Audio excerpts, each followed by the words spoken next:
Hai hordoftoonni gadaatiif akka jirtu nagaa fayyaa keessanii guyyaa har'aa pirezidaantii Puutiin mootummaa Ameerikaatti kolfaa oolaniiru. Kolfii isaan har'a guyyaa har'aatti kolfan kun maali kan jedhu sagantaa addaa qabannee dhiyaannee jirra.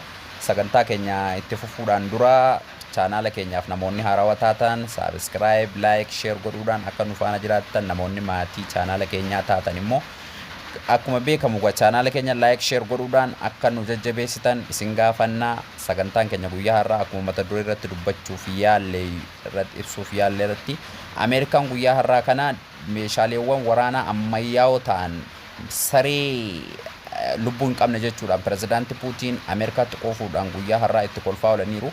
Saree lubbuu hin qabne Ameerikaan gara Yukireenitti ergite kunis sareewwan kana qofaa miti. Meeshaaleewwan waraanaa Ameerikaan gara Yukireenitti ergite meeshaawwan gurguddaa gatiiwwan qaalii ta'anii fi yoo xinnaate naannoo doolaara biiliyoona 50tti kan dhiyaatudha. Meeshaan Ameerikaan gara Yukireenitti ergite.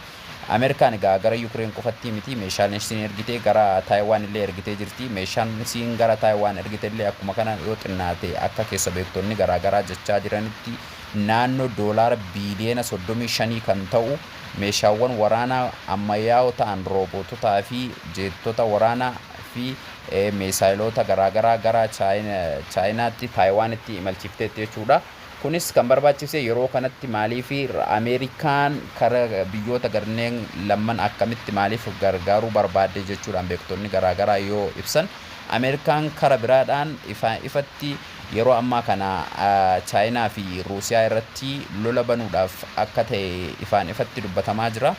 Kanarratti jechuudhaan beektonni garaagaraa biyyoota garaagaraa jiran tokko akka dubbataa jiranitti yoo ibsan Ameerikaan bara kana tarii barri Ameerikaan itti siyaasa addunyaa keessaa itti baatullee baruma kanaadha. Tarii barri Ameerikaan siyaasa addunyaa keessatti olaantummaa isheetiin akkuma jette waggaa 100 asitti biyyoonni tokkollee biyyoonni nu dursanuu fi wanni jechuu hin danda'an hin jiru jechuudhaan akkuma dubbachaa turtetti tarii yoo lola amma adeemaa jiru waraana addunyaa sadaffaa adeemaa jiru kanarratti yoo waan kan mootu taate yoo Ruusiyaa fi Chaayinaa kan mo'attu taatee fi tarii Ameerikaan akkuma jechaa turtetti olaantummaa ishee waggaa 100f itti fufsiisuu ni dandeesse jechuudhaan biyyoonni garaagaraa dubbachaa jiru.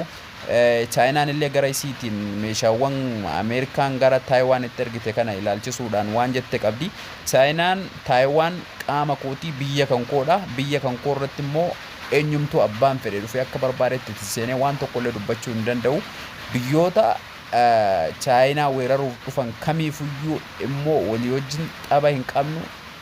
Chaayinaan daa'ima miti ka taphattu biyyoota barbaachiseef sa'aatii tokko osoo hin gahin daqiiqaa keessatti deebii gahaa kennuudhaaf biyyoota dhiyaas haa ta'u Ameerikaas haa ta'u abbuma fedhe haa ta'u daangaa Chaayinaa meetira tokkoofillee yoo seene gabaabumatti deebii gabaabaa argachuudhaan ofirra deebi'a jechuun harka isaatiin harka keessaniin ibidda akka hin qabne jechuudhaan akeekkachiifteerti. Egaa Raashaan illee deebii gama isii jiru akkuma kanaan dura ibsaa turtetti ejjennoo isii kanuma dura ibsuudhaan nukleerii fi meeshaaleewwan garaagaraa nu waggootaaf oomishnee tuulaa turre ittiin taphachuudhaaf yookaan akka meeshaa hambaatti muuziyeema keessa kaa'uuf osoo hin taane biyyoota Ruusiyaa weeraruuf dhufaniif deebii gabaabaa ni kenna jechuudhaan dubbattee jirti.